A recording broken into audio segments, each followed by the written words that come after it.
always been games that dared to be different, titles that sought out to be bold, experimental, perhaps even offensive, something to remind the medium it's alive. Not all of these titles stuck the landing as well-respected cult classics that tore down walls and inspired a generation, but at the very least they are curious little obscure pieces of history that deserve to be remembered, and Dreamweb is perhaps one of the best examples of a hidden gem in all of gaming. A disturbing cyberpunk adventure unlike anything I've ever seen, with a jaw-dropping ambient soundtrack to match it. This is an esoteric, thematically complicated game with a level of depth I've scarcely seen replicated in that time period. It's so obscure that there are hardly any videos online about it, but I take pride in being one of the only people to advertise just how arcane this game is. Hey, my name's Peter, and I talk about strange, obscure, and underrated video games all the time on my channel, so a click on the like and subscription buttons would make me very grateful. I also have a Patreon where I release videos early, like the one you're watching now,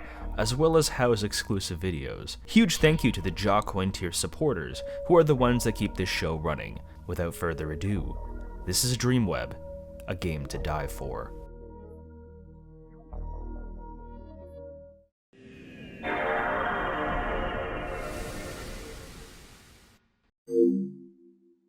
Depending on your age, you might be able to recall a time when PC games were released like this, in these huge cardboard boxes with jewel cases. The current digital marketplace is far more convenient than having to fish out for a physical disc every time you want to play a game, but I really miss this era, even if I was only around to experience the tail end of it. Publishers jam-packed a lot into these boxes, including big expansive manuals, even fantasy landscape maps in the case of the Ultima games, and a scrappy little studio called Creative Reality were no different. It was composed primarily by two men, Neil Dodwell and David Dew. Neil was the sole programmer, and David drew and animated everything himself. It's extremely hard to find info on these obscure British developers, but we do know they were founded sometime in the mid-1980s, creating humble ZX Spectrum and Commodore games from the 86 to 88 range. The nature of the machines they developed for made them very simplistic releases, but the company seemed to take something of a hiatus for years. They were planning something big for their next release, something to carry them from obscurity to stardom.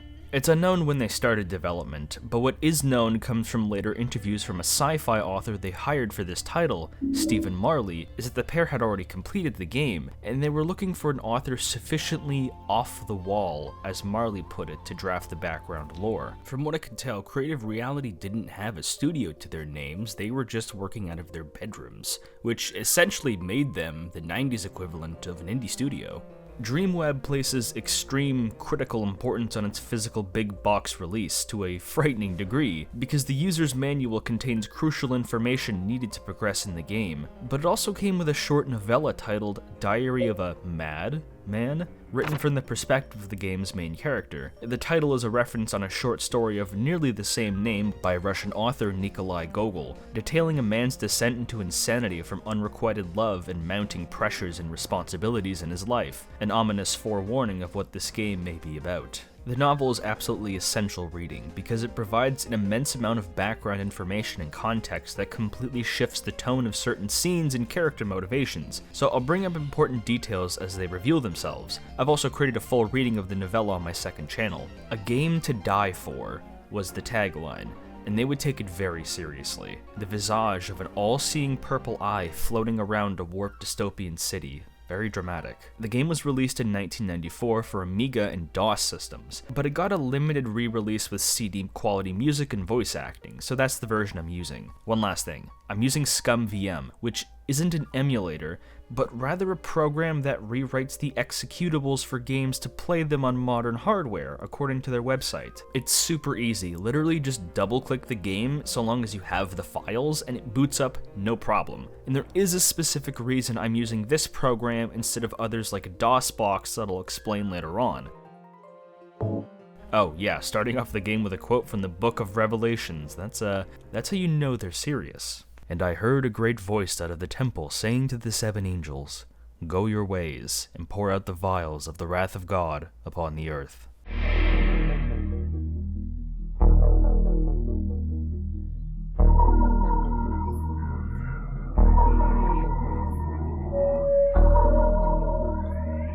The intro is uncomfortable, hazy and esoteric.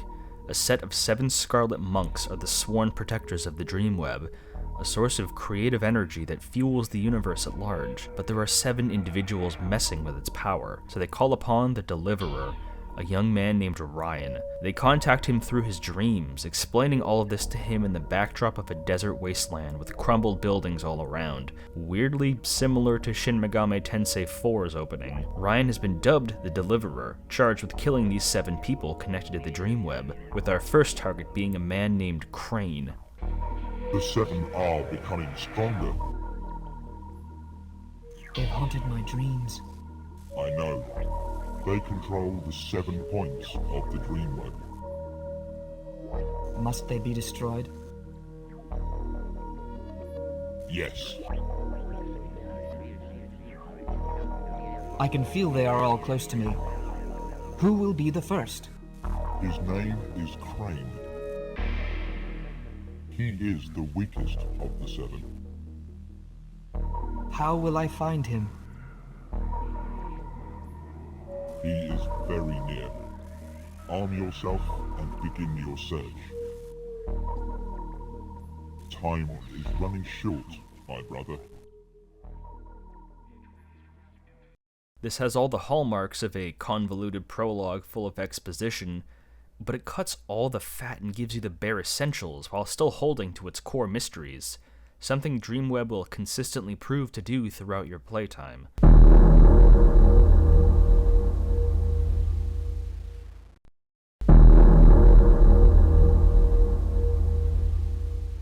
Now, where have I seen this opening before? The Blade Runner comparisons are plentiful as they are blatant, something apparent as soon as we start up the game and see that Ryan has basically nicked Harrison Ford's jacket from the film. Also, hello, Ryan.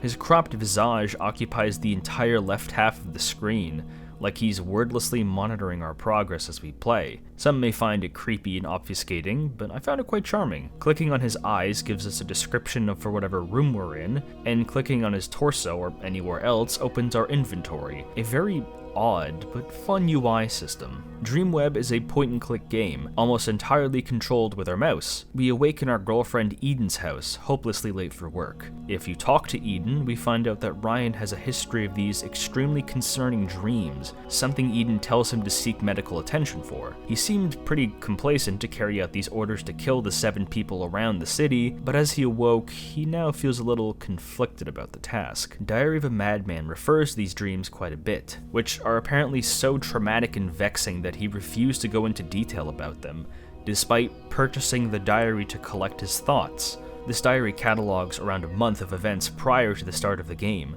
but Ryan explains that these dreams have been so frequent that he struggled to interpret who is communicating with him, if it is indeed a separate person and not a figment of his weary mind. He interpreted these figures as God, as Santa Claus, then as something else entirely. Perhaps this is why he considered doing their bidding in the first place, just so they can leave him alone and return his peaceful slumbers. The entire game is hinged on a cerebral question. Is any of this really happening? Was Ryan really contacted by some kind of dream entities, or is he just hallucinating the whole thing? We have to exit Eden's apartment and return to our own before we head to work, but in doing so, the main flaw of the game becomes glaringly apparent. We need to grab several items before we can exit. What, you can't see them? They're right there. Can you even make that out? Have you ever heard of the term pixel hunting? It's when you have to find a specific item or object, but it's so dastardly small that you have to strain your eyes to find it, leading to a lot of wasted time. It's a pretty infamous aspect of graphical adventure games, and Dreamweb might be the biggest offender I've ever seen. This is very much an Amiga game with CD sound quality, so the graphics are essentially 16-bit, and spotting your wallet you need to grab proves to be an especially tedious task because of how poorly defined it is on the desk. The developers did include a zoom function to let you see exact pixels wherever you point the cursor, but it means that you'll be slowly dragging your mouse absolutely everywhere to find even the most menial of objects. It entirely depends on your patience and perhaps your eyesight if you're able to stomach this. It's not uncommon for people to just Alt F4 out of the game immediately because they got stuck in Eden's apartment, which isn't unreasonable because look how small the elevator button is. You can barely see it. This is the biggest problem with the game, and it's a constant issue to deal with that will shape your entire playing experience. However, this was clearly accounted for beyond just the zoom function. Each room is incredibly small, with very little screen real estate. It sort of shocks your brain into being hyper-analytic. You are being trained and even outright told in the beginning to look for things carefully. The beginning apartment is our learning curve, and we learn that all this game's doors are button-operated with occasional passcodes and learn to look at the description text when your cursor hits an item. We can play the game no problem. This kind of playstyle is nothing new for the genre, but Dreamweb is just a more extreme example of a recurring problem. The make or break of Dreamweb is right here, and your enjoyment entirely hinges on how you feel about it. I didn't mind so much myself because I'm kind of used to pixel hunting, but I'm sure others would object. Naturally, there's an inventory system, and it's one of the most meticulous screens I've ever seen in an adventure game. Everything is accounted for in your 20-something available slots, even the very clothing you wear, except for your jacket for some reason. And I guess Ryan goes commando. You can double-click items to put them in your inventory, open them separately to manually drag out each item in the wallet, so you don't even need to take the wallet, just what's inside.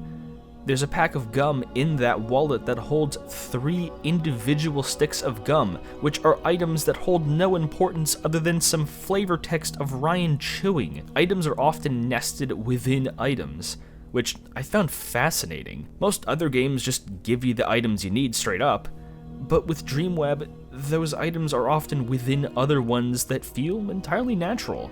Of course, your credit card is in your wallet. Where else would it be?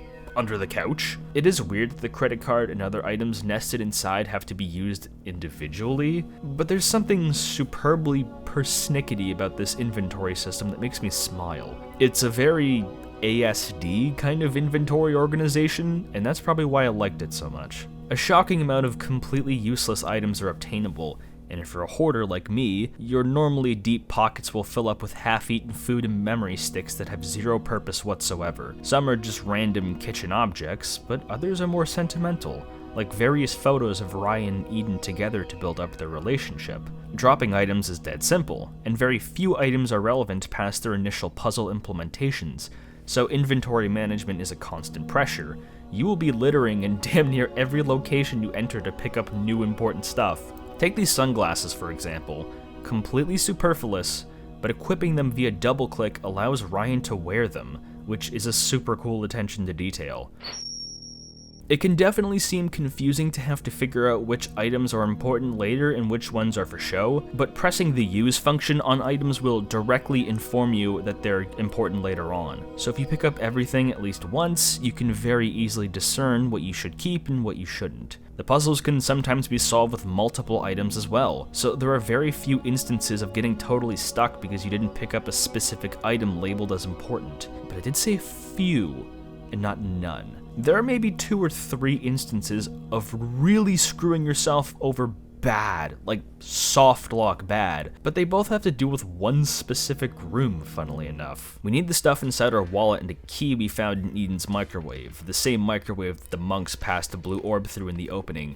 Kind of a weird method of contact, but whatever. Like, what if my pizza pocket was in there? As well as a scrap of paper that has Ryan's door passcode written on it, which you should really write down on a physical piece of paper or a sticky note on the side. Passcodes are something you will have to remember mostly on your own, and some of these aren't even revealed in-game whatsoever, at least as far as I know. Ryan's computer passcode is Black Dragon, all one word, which you would only know if you had the manual or diary. It's not a problem now since all this info is free online, but if you just had the disc back in '94, good luck. I've heard people say it was an especially botched method of anti-piracy prevention, but I don't see it as a problem in the current year for a reason I'll reveal later. I've mentioned that Dreamweb takes place in a cyberpunk setting, but we're never actually told that outside of the game's marketing or box art. Nowhere in the intro are we told about the state of the world's technology, not because it's an unimportant backdrop Far from it. That's something you need to find out yourself by examining the environment. The window describes what the city looks like, a blend of old Victorian buildings and towering skyscrapers. It's all but confirmed the game takes place in England because of the specific usage of British terms in the diary like flat to refer to an apartment. And it sure doesn't take place in Scotland, and I refuse to accept any future where Scotland can progress far enough to have advanced technology and have zero junkies or fried Mars bars. Our views of the city are limited to cropped shots of the dark streets flooded with constant torrential downpour,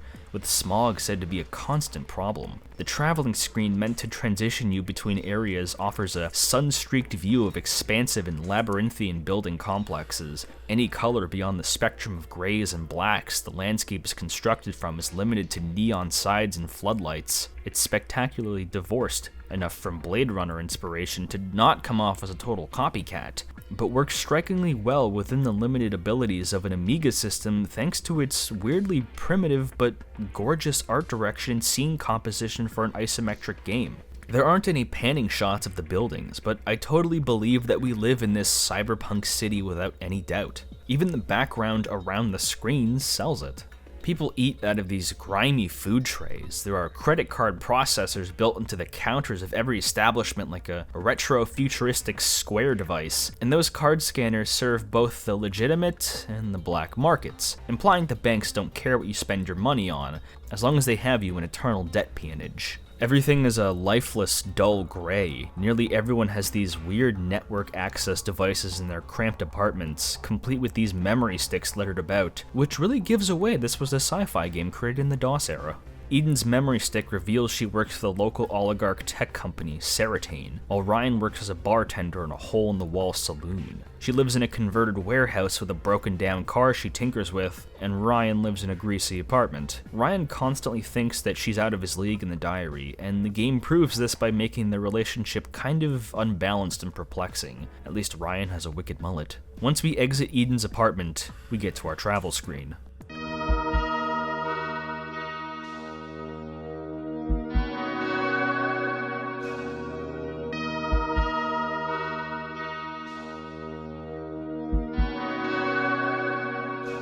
I want to take a minute to highlight this phenomenal, jaw-dropping soundtrack. It was composed by Matt Sheldon and Steve Boynton, who have almost nothing else in the way of the games industry, which is a bummer because these simple but spellbinding ambient tracks are simply to die for. They are very repetitive and looping, but at the same time, that's what I admire them for. These are electronic lullabies of the darkest kind, captivating in a way I can scarcely describe. I could feel the rain on my coat coming from the nameless city Ryan lives in as I heard these tracks. I could taste the desperation, the struggle to survive in my mouth. There's an astute amount of range, too. There's a reggae-inspired track, and some definitely depressing doo-wops.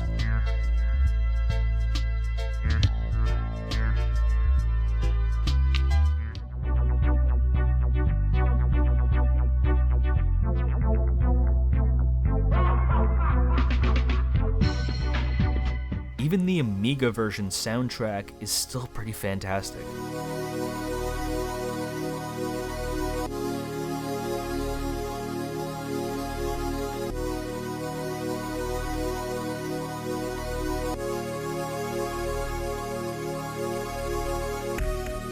I don't want to fill up the whole video with just playing the OST, but I highly recommend you listen to it on your own. I've been using it in my videos since I discovered it. Just terrific all around. The track names seem nonsensical, but are actually thematically relevant. Bloodstained Santa, Septimus, the Dealer. Killing who now? The sounds of rain and thunder are ever present, and it's some very solid video game rain, if I do say so myself.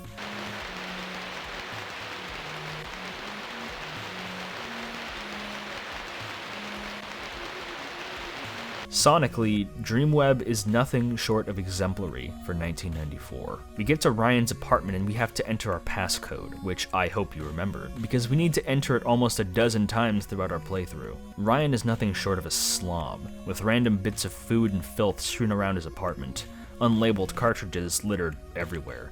Dude sleeps on a bed with a fork and knife in it.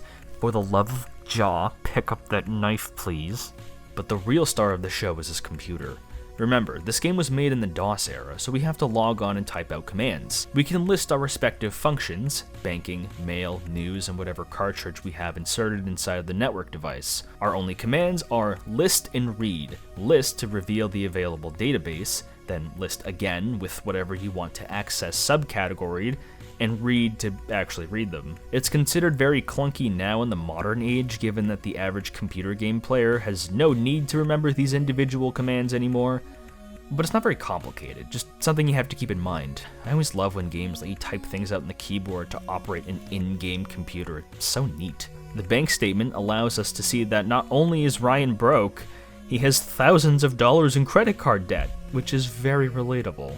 The mail includes a message from our buddy Lewis to go visit him, some scam emails about joining a fake religion called Karma, being a subscription service, I guess Ryan lives in the future where Adobe conquered all the world's governments, and various advertisements. The weather reports are always the same, rainy and filled with smog. Also, we can find out that our boss actually fired us for being late and a loser at the same time before you can ever turn up to work. The news is very interesting because it builds so much tone without ever showing us anything. Quite a lot of reports about crime sprees happening in the city, which is given a lot of extra context in the diary. There's a serial killer called The Dealer, who leaves playing cards on his victims going around, and we can read about his crimes in the computer. If we read the cartridge labeled Important, we get the passcodes for Eden and Lewis's apartments, something we should also write down physically. Having to remember all of these individual passcodes is a huge pain in the ass, and there's only more we accumulate as we play. The lack of a notepad function or any other way to see most of these numbers other than accessing them via this cart is terribly flawed and something I simply don't understand. Was it that hard to just have Ryan write these numbers down in the list item we already have with his number? That would have saved us so much trouble.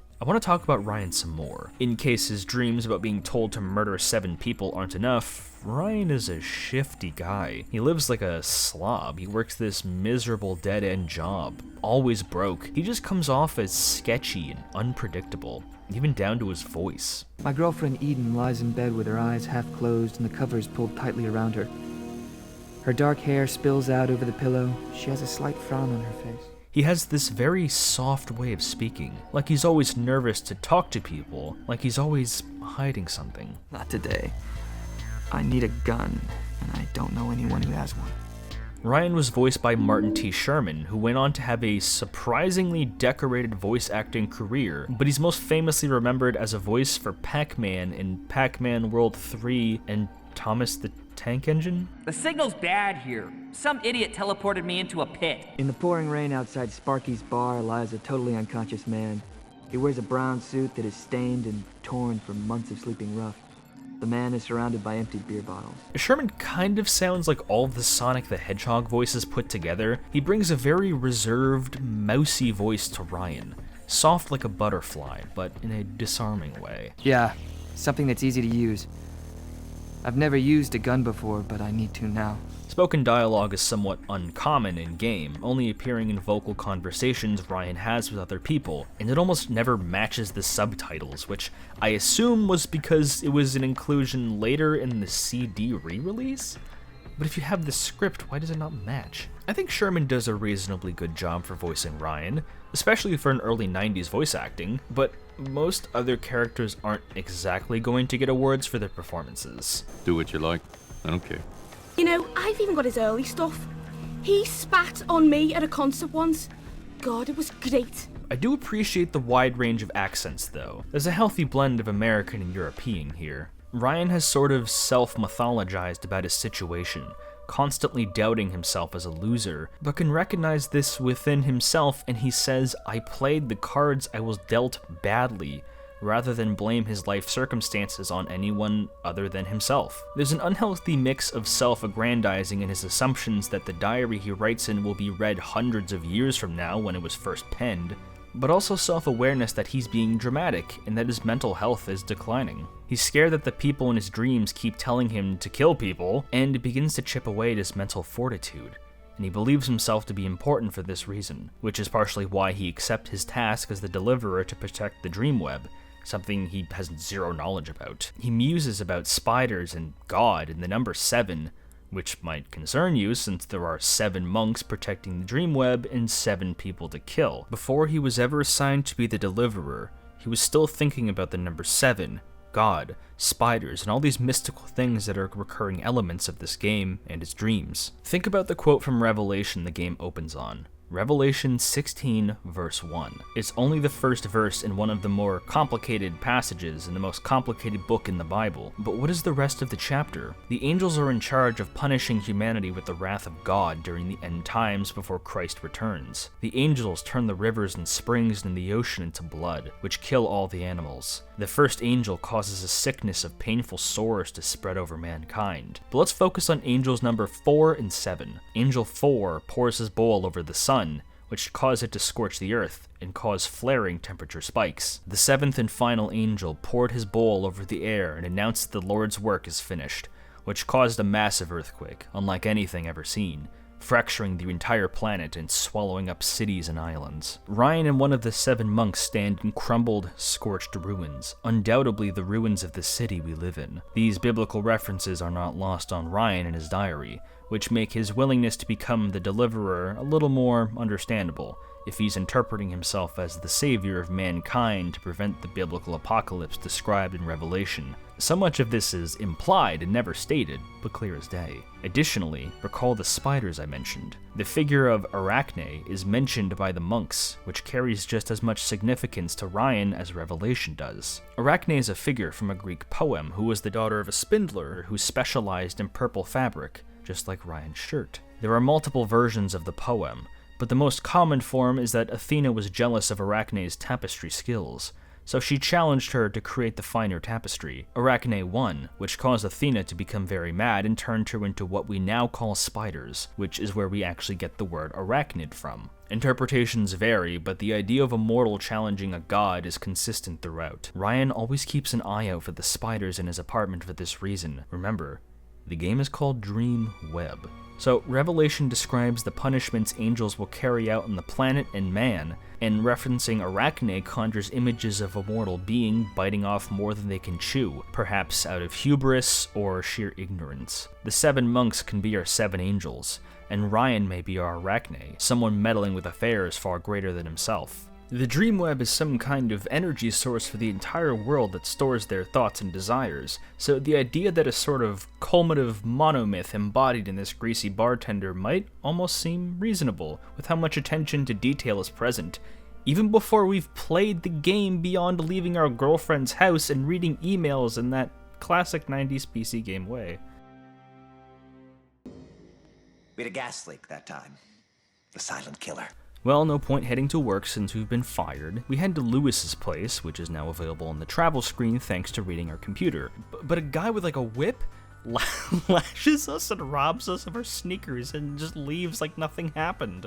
He didn't even attempt to get our credit card. Not that we have any money to begin with. He just wanted our boots? It's a completely ridiculous scene that comes out of nowhere. But if there's any way to show how destitute and violent the people in this city are, then I guess show your main lead getting his sneakers nicked? Okay. We enter Lewis's apartment, where we can pick up a brand new pair of sneakers and equip them in our inventory. We need to equip these shoes or we cannot leave to the next screen. It's ridiculous. Lewis is something of a sketchy junkie, because who the hell else would have a very serious conversation on the John? Who does he think he is, a Johnny Sack? Ryan pleads with Lewis to help him buy a gun, and Lewis reveals a bar that will allow him to do so as long as we pick up the membership pass inside of his crib. It is strongly implied that Lewis is, or at least was, Ryan's drug dealer, which would explain his rather fragile mental state. Well, I guess I was wrong, maybe this game can take place in Scotland. Fun fact, we can access Lewis's computer by putting in Hendrix as the password.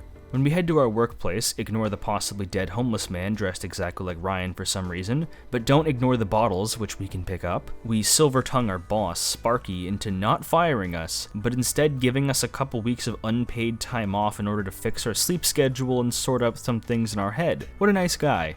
He even lets us withdraw our wages, so now we have the money to purchase a gun. Talking to this sketchy bar patron reveals that Crane is actually a famous rock star who's coincidentally in town. staying at a hotel called the Regency. New locations reveal themselves when they come up on the computer or when you talk to an NPC. Once we get into the private bar with Lewis's card, we can meet with an arms broker, Mr. Silverman, who sells us a plasma gun, no questions asked, for only $200? Damn, what a deal! For a supposedly dystopian city, illegal firearms are still cheaper there than in Toronto. Don't try and shoot Mr. Silverman, by the way. We know where Crane is staying for the night, so we have no choice but to bankrupt ourselves by buying a room below his penthouse suite. Take the elevator and jam it by using the knife you picked up from your apartment and an axe we picked up from the fire escape kit when we got off the elevator, and remember to save, because things get dark really fast.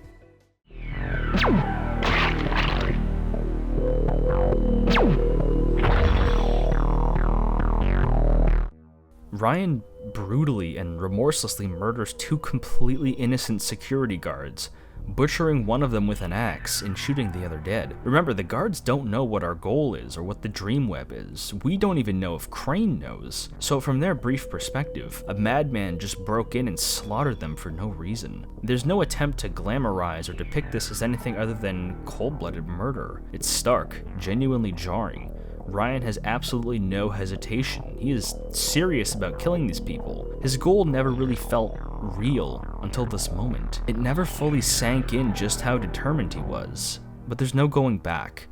Ryan has blood on his hands. It felt like Hotline Miami years before that game came out. There's no interpretation for this beyond a mental case, just murdering people. The track that plays during this encounter is called "Like Killing Hitler," which is a highly specific phrase within the madman's diary. Ryan compares his role as the deliverer like being asked to kill Hitler, a righteous journey that carries immense significance for himself and the world. What somewhat diminishes this moment is how clunky combat is. You don't click on an item to equip it, then click on a person to attack.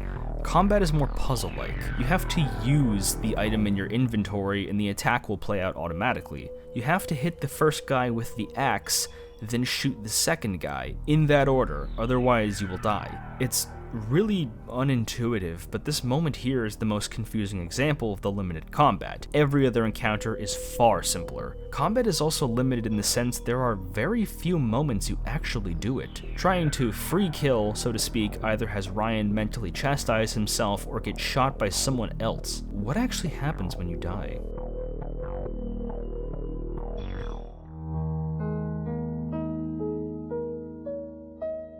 The remaining powers of the Dreamweb have united, destroying the Keepers and opening the gates to other worlds. This has brought evil and chaos through the Dreamweb, evil that has been channeled down to the thoughts and dreams of the human race. Your death remained unnoticed by billions of people, but in reality it affected every other human being. The cities grew, population increased, the skies clouded with dirt, big money won. Fascist governments prospered on greed and persecution. The world expected and received war on a global scale. The nuclear threat was evident. All hope was lost. Millions burned in the fire. The consequences of Ryan failing his task are dire. The Dreamweb is a kind of universal energy, or aether, for all of mankind's subconscious thoughts and desires, but apparently also very casually confirms multiple worlds existing, which could mean absolutely anything, like alien planets, or different forms of reality, or a multiverse, anything. The dooming of the human race doesn't happen over time, but it's a gradual descent as evil reigns supreme, resulting in a global conflict that started a nuclear war where millions were senselessly slaughtered, the results of which we may have just seen in the intro. It's entirely possible the downfall of man spoken of in Revelation that incurred God's wrath is interpreted as this nuclear war, which scorched the earth and left it in ruin, like the angels did. Having a nuclear war turn everything into a desert is a very turn-of-the-century thing, and we're more inclined to write about nuclear winters now that Reddit claims that's how science works. Regardless, we don't plan on failing.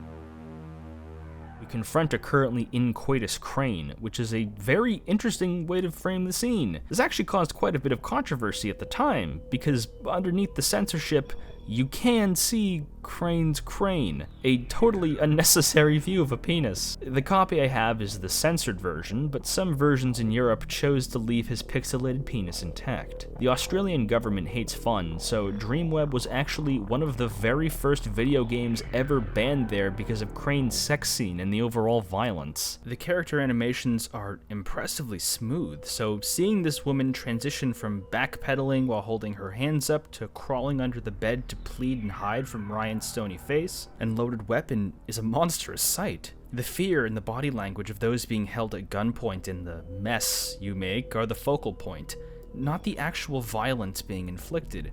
It kind of dehumanizes the people you kill, making them feel like entries on a checklist to not living people with lives and personalities.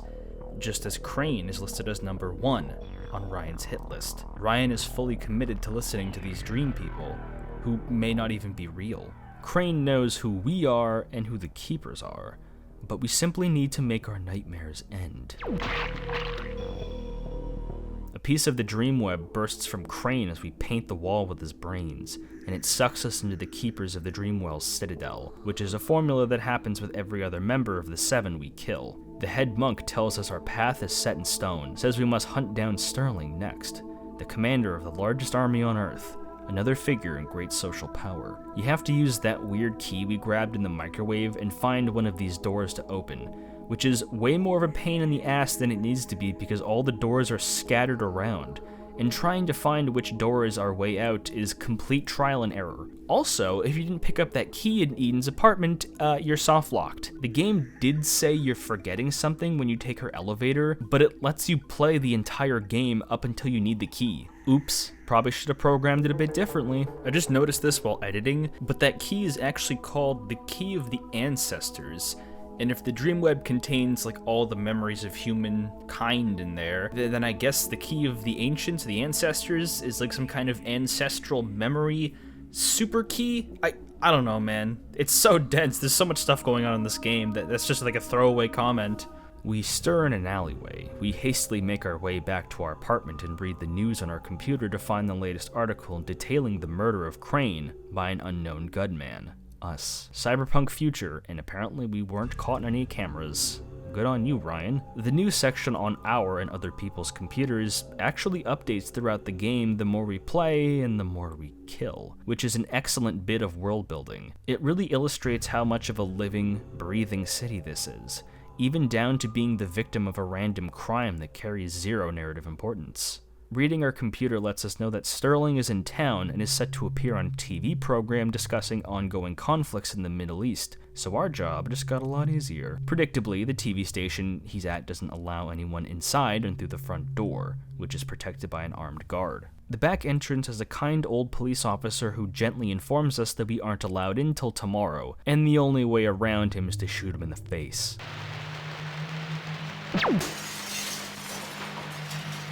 Dreamweb isn't like other adventure games. There are puzzles, but just as often, the solution to get what you want is cold-blooded murder. Ryan shoots this completely innocent cop in the head and has no musings about it whatsoever. His face never changes from its stony, stoic complexion. Our goal is simple: find a fuse from the storage closet to swap out the broken fuse inside of the control box for a crane holding a crate, which is completely unguarded for some reason, which we set off and crush Sterling in front of a live studio audience. Why was this our best choice of action? We couldn't have simply waited for him to be not on TV? Ryan flies by the seat of his pants with these assassinations, and for some reason, the police are totally clueless and we get away with it every single time. Another orb flies from Sterling and we're told to assassinate Ceratane next, which is our girlfriend's boss, which you should know if we explored her apartment thoroughly. Before we go, we have to pick up this suspiciously out in the open purple crystal for later. Use it in a time of great crisis, or whatever. Why this crystal is just lying around and not given to us, I don't know. I kind of forgot we had a girlfriend at this point, so we went to visit Eden. She and Ryan are in something of a rough patch at the moment, with Eden wanting to support Ryan throughout his nightmares and troubles, but is also very frustrated with him because of how uncommunicative and distant he can become. He feels that he can't explain what he's doing, so he just doesn't. Babe, you have to understand, I need to kill people to save the world. Well, they do say women love serial killers, so if Ryan just told her what's up, she might have been head over heels. The novel goes into far more detail about their relationship. The two met in college around the time Ryan dropped out, but it's always been rocky between them, even from the start. Eden is quite a lot more put together than Ryan is, something he is aware of and tries not to languish about. He hates to admit it, even in his diary, but he feels that he needs the emotional support from Eden more than he needs a physical and reflective relationship with her. The two go through phases of not speaking to each other fairly often, and during the end of March and early April period when the diary is set, he gets so desperate for a connection to a woman that he links up with a lady of the night named Angel. Angel, Eden. It's not unnoticed that Ryan feels attracted to women whose names are biblically evocative. He feels terrible for spending time with Angel, referring to himself as death and internalizing so much rage that it turns into depression. He idolizes her both because he craves emotional connections with women, but he views Angel as a sort of Mary figure as he describes himself praying to her in a time of great mental unwellness, where he imagines her singing Ave Maria to him. Between that, the Revelation quote, and the intro being specifically from the King James version of the Bible, Ryan gives off very strong relapsed Catholic vibes, which contextualize that lingering feeling of guilt that enraptured Ryan constantly. There's even a detail later on where Ryan refuses to desecrate a communion wafer. Even his bestowed title, the Deliverer, is a biblical reference. Deliverance means to rescue or free someone from hardship or oppression, which can be physical or emotional or spiritual, which strongly implies that Ryan's task is for the greater good of mankind, to sully his soul in order to save everyone else on Earth. What I'm getting at here is, Ryan is very denpa. It's hugely disappointing that essentially none of the complexity and depth Ryan and Eden have is depicted within the game. It would have been just a bit more dialogue, a little more voice acting. But Eden isn't given the chance to be anything more than a somewhat supportive girlfriend to Ryan, who doesn't express much emotion than, Eden is my girlfriend, which sucks, because the graphic adventure genre was one of the first genres to really flesh out women in video games, with characters like Grace from Gabriel Knight doing a tremendous amount of heavy lifting. Wouldn't it be much more compelling to have the two argue and discuss the task? It could result in them breaking up or Eden still supporting him, but even if Ryan works best alone, it would have been far more dynamic to have Eden play a significant role. Ryan begins to understand Angel more in the novel as he finds bruises on her body, and he recognizes the watch she wears. It was from David Crane, which he knew because he kept seeing Crane wearing it on TV during his performances. Not many things lower than a woman beater, so our two victims being Crane and a presumed warmonger in the form of Sterling lessens the blow of killing them, at least somewhat. Our next target is a tech oligarch, so not many people will regret putting one between his eyes. Most of our targets are bad people, or at least people who can be argued to be bad.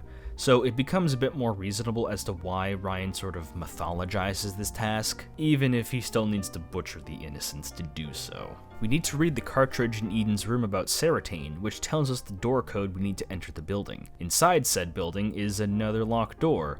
What do? Shoot the computer and it opens up.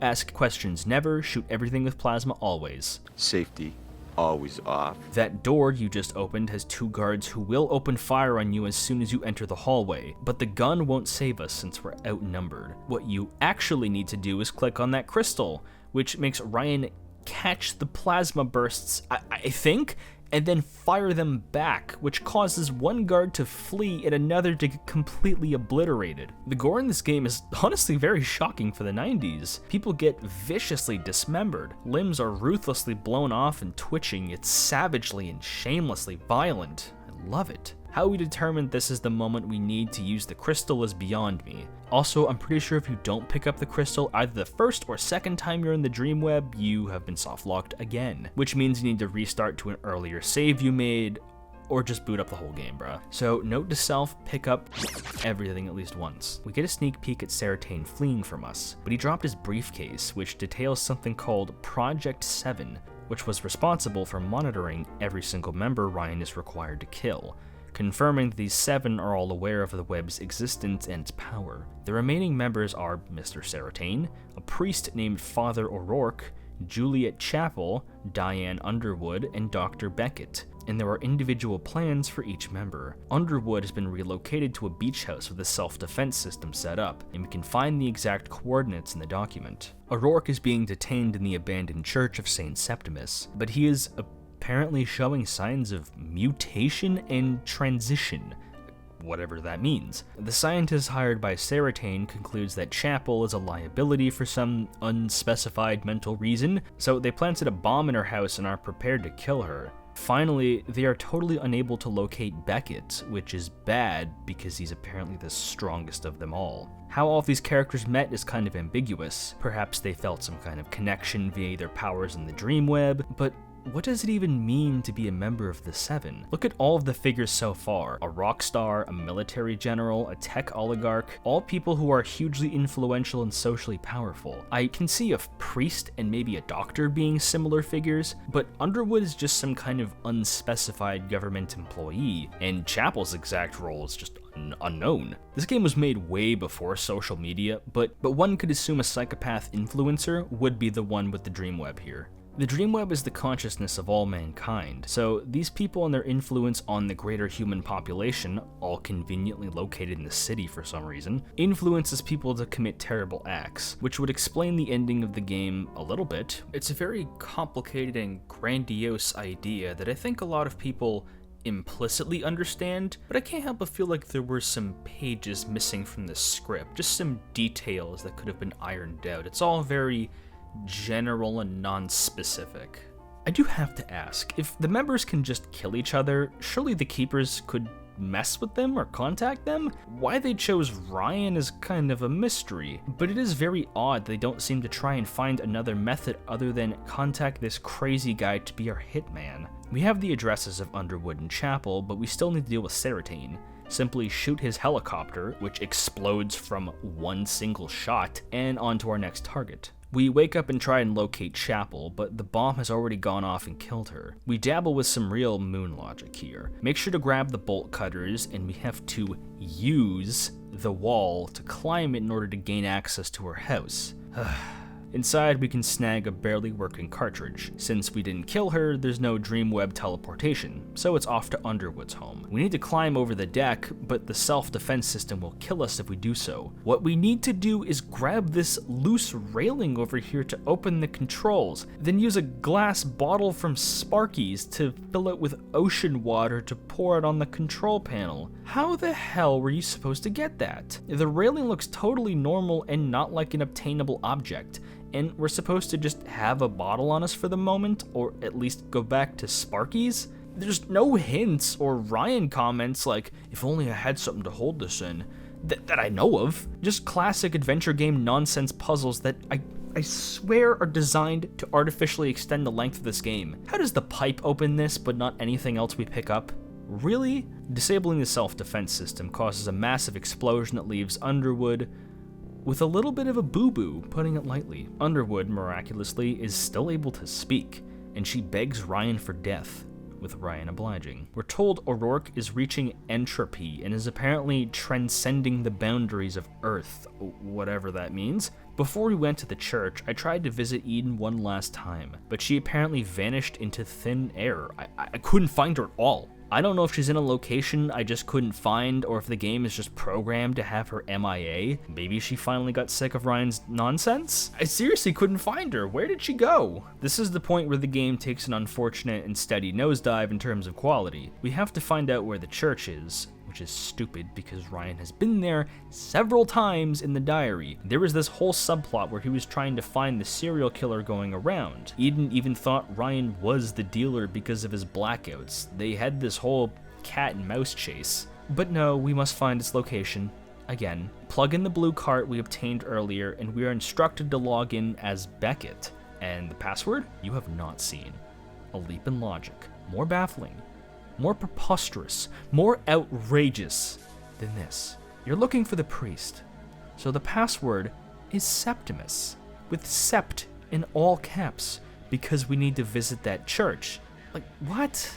What? We should know the name of the church already, but for that to be the password for Beckett's account? Why are we even logged in for Beckett? This card was found in Chapel's house. Not a single person I've seen play this game online made that ridiculous connection and instead relied on a guide. myself included. I used S. Bowles' guide on GameFAQs written in 2001. It's almost as old as me. I thanked him in an email, but who knows if that account is active at all. It's the kind of thing that only makes sense when you have the manual, but maybe this is why relying on that manual entirely for a mandatory password is not a good idea. Such a stupid password, man. I'm not letting that go. What were they thinking? I bet so many people dropped this game in 1994 because of that part. Just so dumb. I have to be missing some massive clue. There's no way they expect you to just figure that out. You need to be able to remotely view this answer. You gotta be psychic? Come on. It tells us the location of the church, which we should already know from the diary, but whatever. We're finally here. You can use the bolt cutters obtained before finding Chapel's house, or the wrench found all the way in the beginning in Eden's house. We burst down the gate and enter the church and hear this beautiful track, probably my favorite in the entire game.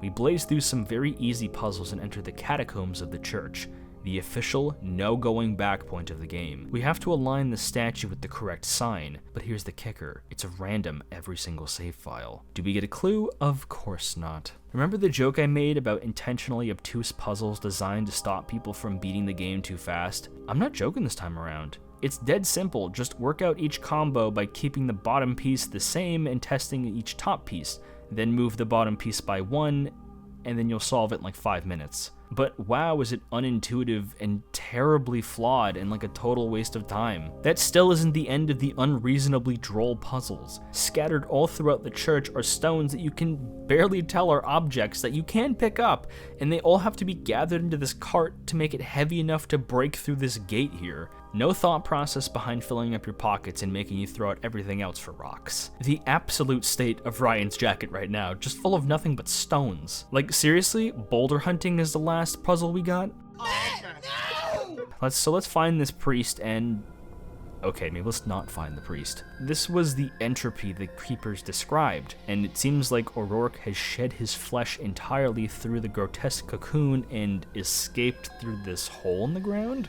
Either the escape is literal and he burrowed through the earth, or he escaped into the Dreamweb and actually achieved his goals? His goals being escaping into space, I guess? Very confusing conclusion to this character. We aren't given any answers at all because Ryan essentially says, nothing I can do about it, and just leaves to find Beckett. I can't be the only one who feels like creative reality just kind of gave up or ran out of budget, right?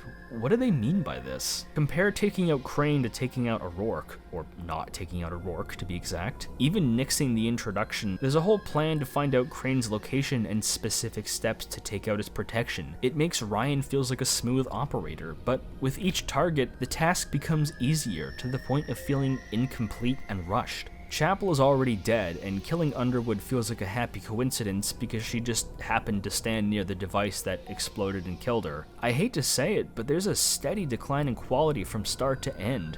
Like they completely lost steam or money by the end of the halfway point and wanted to rush to the end to make a deadline. Which is weird because they had plenty of time to wait for Marley to write the diary. Did they really not feel like working on it anymore? Believe me when I say this rushed feeling hasn't reached its incredibly mild conclusion just yet. The church has a direct connection to a train station for some reason, and walking along the tracks takes us to our final target, Beckett, who has quite a lot to say to us over this weirdly unfitting funky beat. The king and the queen are dead. Just the Joker remains, but not to save the day. It seems that you have defeated us. The web is almost balanced. Okay, turns out Beckett is quite the chatterbox, so I'm just gonna list out all the topics he talked about, and then I'll mention them later, because it's a lot to cram into like a 5-minute scene, and Ryan literally has no reaction to any of this. So just wait until I start talking about him. But first, you must die. Beckett is a very odd character, a guy hiding out in a train station watching TV as he waits for us. He seems like a bum, despite his apparent doctor status, as the Project 7 notes detail, but there's actually quite a lot of depth you have to figure out on your own here. See all of those objects? These are playing cards. If you don't run away after his monologue, he will viciously stab you to death. The theme playing right now is called The Dealer. It all but confirms that Beckett is the serial killer described in the news reports and in the diary, but nowhere in-game is it ever stated. It's a wonderfully hidden bit of world building. It would certainly explain why he's a member of Project 7. A serial killer terrorizing the city would have enormous influence, not just by killing other people, but scaring the entire population into not walking unaccompanied at night, making people feel suspicious of strangers. It's really tremendous and subtle world building, even if Beckett himself is a little lacking in personality. He may or may not also be the guy who robbed you of your sneakers in the beginning. This encounter is ridiculous because for some reason you can't access your inventory or try to shoot Beckett where he stands. The only response you have is to just run away, which feels absurd, like Ryan is somehow unable to pull out his gun and blast Beckett in time when he's standing like 6 feet away. Just click on the entrance and Beckett will get run over by a convenient train, which deals with him quite soundly. That was our final encounter, by the way. Anticlimactic doesn't even begin to describe it. It's downright incomprehensibly bruh. With that, all members of Project 7 have been neutralized in one form or another, and Ryan meets the Keepers one last time. Our task as the Deliverer is finished, and we're told we must return to our life with the consequences of our actions permanent. Those consequences are immediately thrown at our feet because the police decided to become competent and shoot Ryan dead where he stands. They've been on the lookout for us since we killed Crane, and if we kept reading the news, we would find out that every murder of each Project 7 member would be pinned on us. So we technically became the serial killer Eden was afraid of in the end. There's some ambiguity if Ryan was going to shoot at the police or if they simply opened fire on him as a joke, but this is our ending. Just plopped back into reality in front of a firing squad. I have not heard a single person say they were satisfied by this ending, and I also concur. It's not that Ryan was shot dead by the police at the end that bothered me, but the abruptness felt entirely unearned. The game already felt like it rushed to its conclusion, but there's no time to breathe between killing Beckett and the ending. Just a 1-minute cutscene that doesn't really illustrate what our task even accomplished. We're told endlessly of the importance of the Dreamweb, but do we really see any tangible effects other than stark implications? The only people who know about it are involved with Project 7 and Ryan himself. But was this task so important that Ryan had to do so hastily, then essentially get killed off? It almost feels like it was a setup from the Keepers, but the Keepers are hardly compelling personalities to make this ending feel bitter or tragic, just kind of randomly gruesome in a way that feels like it was written to fit a specific word count or just end the story because they didn't feel like writing it anymore. A real Stephen King ending. Had this guy been more interesting, we could have at least felt satisfied that this character was outsmarted by another, rather than our protagonist getting owned by a faceless, personalityless figurehead. But maybe that was the point. Not to intentionally dissatisfy you, but to make you ask, what was the point? The point was to save the Dreamweb, right? Well, does it really exist? We're told from the very beginning of both the game and the novel that Ryan's mental state is very fractured, and he's been bombarded with these traumatic dreams telling him to kill people for a long time. The Keepers, the labyrinth he's in, perhaps the Dreamweb itself was just a manifestation of his mind, and he imagined the whole thing. Let's gather the evidence.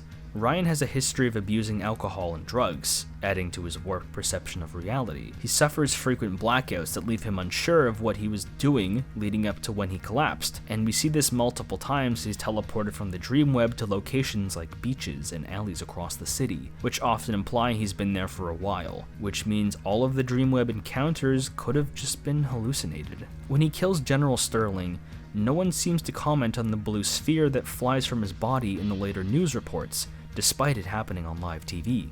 The Dreamweb could easily be something concocted entirely in Ryan's head, making him nothing more than a delusional serial killer overestimating his self-importance and weaving a tapestry of death around him wherever he goes. And his diary at least hints at this being so. He calls himself Death with a capital D. The line between delusion and reality has never been so thin. This is another one of Dreamweb's master strokes. You are constantly questioning if Ryan really is our prophesized anti-hero responsible for the salvation of our race, or just a drugged-up nutjob with no concept of reality. Moments in the narrative that seem odd or unlikely could easily be explained as Ryan's perspective of reality being warped, or as the kids say, all in le head. However, there are some problems with the Ryan is hallucinating theory. Crane and all of the Project's 7 members are acutely aware of the Dreamweb, and sometimes Ryan himself, because they all know each other through their scientific connections. And this might go even deeper. Beckett talks about being reincarnated, specifically how Ryan will walk the Earth again, which implies a level of intimate knowledge of the Dreamweb which surpasses Ryan's, and Ryan only knows the absolute basics. Would Ryan really fabricate that all of his enemies know more about the concept he made up in his own head? One might say the hints of Ryan's Catholic belief system and possible interest in Greek and Roman myth made him concoct a whole myth about him being Arachne or death, or the 7 targets or the 7 angels, or they could be the 7 deadly sins, or the keepers of the 7 angels. Everything is jumbled and not clearly defined. Creative Reality placed a ton of stock on implications, which can feel like a cop-out, but there's something especially charming about the ambition in this little 90s game. Beckett's ramblings about reincarnation could be completely true, since he and the other members of the 7 know everything about the web, since a deliverer seems to be reincarnated into one of those focal point people who retain some memories of their past lives. It's a massive implication that forces us to consider how many deliverers there once was, which religions and myths they used to convince each respective deliverer to kill the previous ones to force a cycle of violence to keep the Dreamweb alive. Beckett is such a mishandled, disappointing foil character for Ryan that barely even attempts to be a character. He hardly shows up, and we have to read between so many lines with him and Ryan, with their serial killer motifs and not, to see how they're similar and how they're different. But in Ryan's next life, he may just become what Beckett became, a serial killer who needs to be put down. The actual mechanics of the Dreamweb are really ambiguous and not at all clear. Like, if the 7 succeeded, they would influence everyone's dreams to make them more violent? Like how the death scene details. But I would argue that this does help make it feel a little bit more immersive. Your hero barely knows what's going on, so not understanding the Dreamweb, while it might feel kind of frustrating due to a lack of details, does make some sense when the intention is to intentionally puzzle you. I really adore this. The ambition and scale of such a cerebral story completely tips the balance between gameplay, making Dreamweb a game you have to orally explain to someone just as much as letting them play it, which I can see not sitting well for most. But whatever frequency this vibration is going for is on my radar. No other game out there feels quite like this, and I love it for that, even if so many of these implications go absolutely nowhere. The tone is comorbid with Ryan's mental state, which is hazy and unfocused all the time. We feel the same paranoia he does as the mounting evidence built up against him comes back to haunt him and eventually takes his life. And past the credits, there's a little Easter egg. Ryan's soul leaves his body and interacts with a machine, an instance of the Dreamweb proof that does not rely on his presence or point of view, which should prove, beyond a shadow of a doubt, the Dreamweb is real, and Ryan was the hero we needed to save us from future global annihilation.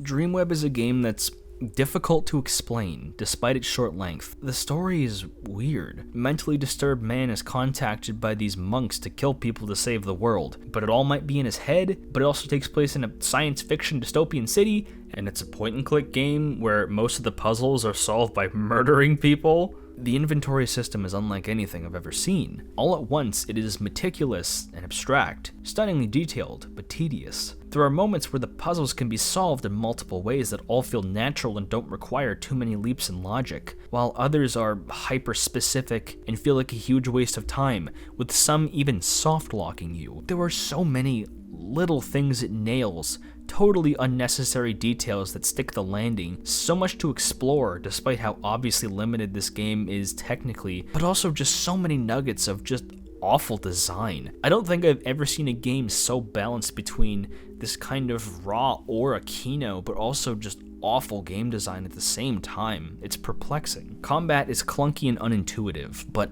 alive despite its mundane method of execution. Except for that weird crystal. I don't know what was up with that and why that crystal didn't save Ryan from the police, but whatever. The gameplay progression is totally backwards. It gets steadily less competent and interesting as it progresses. The final combo of church to confrontation holding all of the most boring puzzles and the weakest conclusions. The main narrative supplemented with the included diary is nothing short of jaw-dropping for 1994. There are so many little details and parallels to religion and mythology included in extremely subtle ways, but it does come with a catch. Not everyone has a copy of the book, or is guaranteed to even read it. Some may judge it unfair to consider the CD and manual and diary as one entity, but this wasn't entirely uncommon for PC games, so I kinda let it slide. But when you play the game as intended, there are scarcely any games as ambitious as Dreamweb.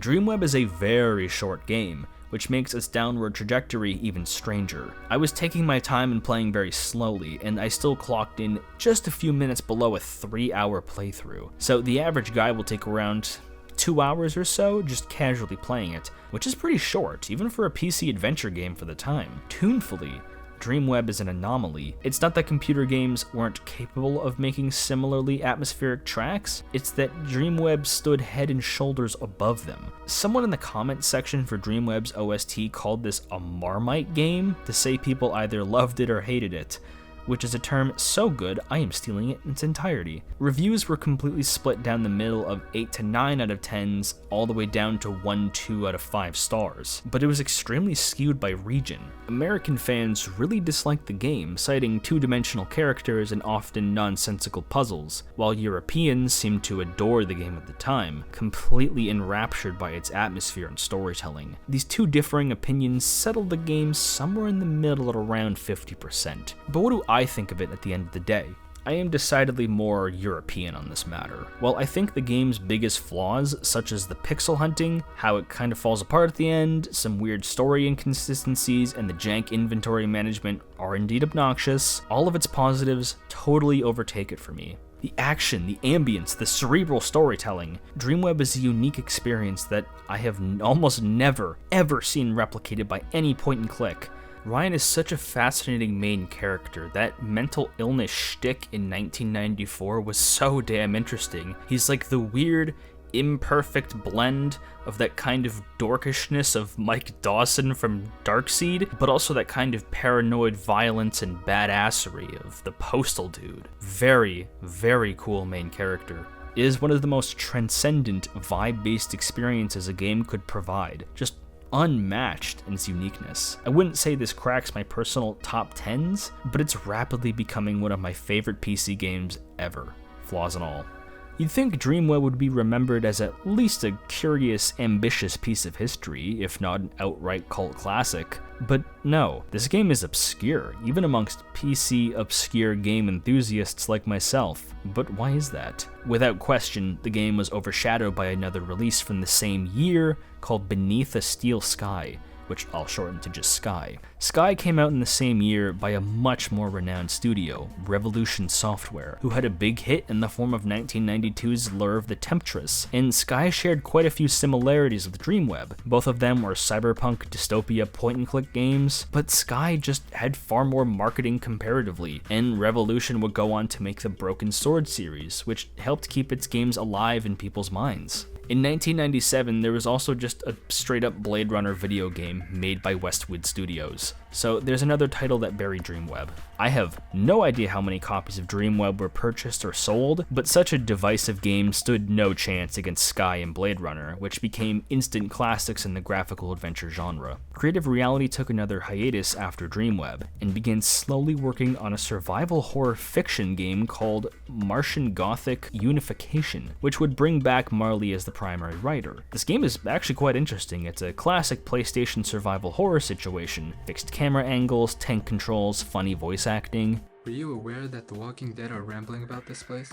But it's primarily a puzzle game more than an action game. You can control and swap between 3 characters like a really janky GTA 5, but if any of them ever meet, then it's game over. This was the last game Creative Reality ever developed or published, and I don't think it sold well or reviewed any better. Creative Reality kind of exploded shortly after. According to some forum posts by the former music team, they got merged with another company called Heartland Enterprises, whose only game was the original version of an Interplay title called Of Light and Darkness, before Interplay shut that version down to let Tribal Dreams do it instead, which I think effectively killed Creative Reality and Heartland Enterprises. This was also a mistake because Of Light and Darkness is ass. Everyone just moved on. Matt Sheldon explains that he left the games industry and now works as the head of film and animation for a company that produces safety videos for nuclear energy.